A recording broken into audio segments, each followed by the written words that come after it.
Hi there, my name is DJ Ear, formerly known as HuPow00 back when I was like 18 or 19 years old, and I am the creator of the Klonoa fan RPG. I started working on it back in like 2005, 2006, somewhere in there.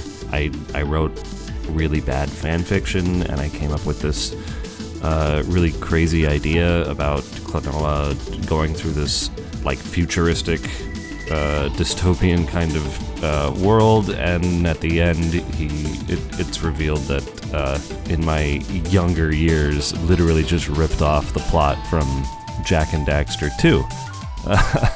So with that out of the way, here are some of the cool things that I am doing to kind of polish this up and give it an update. For one thing, I am completely redoing the sprite graphics for Lolo, and I'm adding Popka into the game, which I thought that Popka might be more fun to have in the game than some random guy I created using a character generator. So that's cool. I'm still kind of working on his sprites a little bit, but there you go. So the game originally had like hand-drawn enemy portraits, and I have removed all of them, and instead I will be using much better official sources for a lot of the enemies.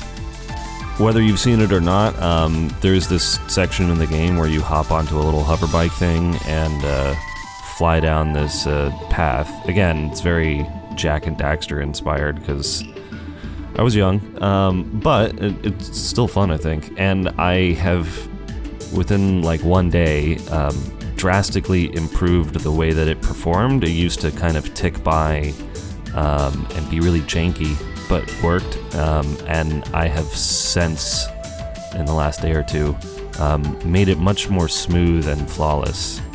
One of the other things that I have done lately, because now I have a great, nice computer and technology has improved quite a bit, I have drastically improved a lot of other graphics that are used inside of the game, like the spotlight you can see here in the sewers area.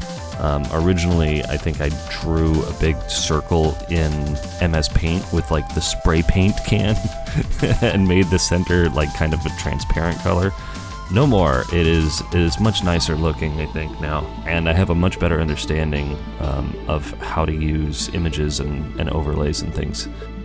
Now, one thing I'm super happy with, I figured out a very cool way to implement character sprites that are larger than the default character sprite allowed, and I'm using that for enemies like this flying moo that you can see here. So I'm really happy with that. Chances are in another update before this gets another re-release, I will probably be redoing a lot of the maps in the game to make them better. They're not terrible right now, but they're still reminiscent of a very early time in my life when I was working on RPG Maker games, and towards the end of that period of time, I was much better. So I now have all those much better skills, and I will be applying them to this game. With that, I think I'm going to wrap this up. Thank you so much for any continued support that you've had for this project, or just interest in seeing this over the years. You know, once it's out there in the open, you'll be free to rip all of the graphics and sprites and use them in your own games, and maybe you'll enjoy making your own RPG Maker games.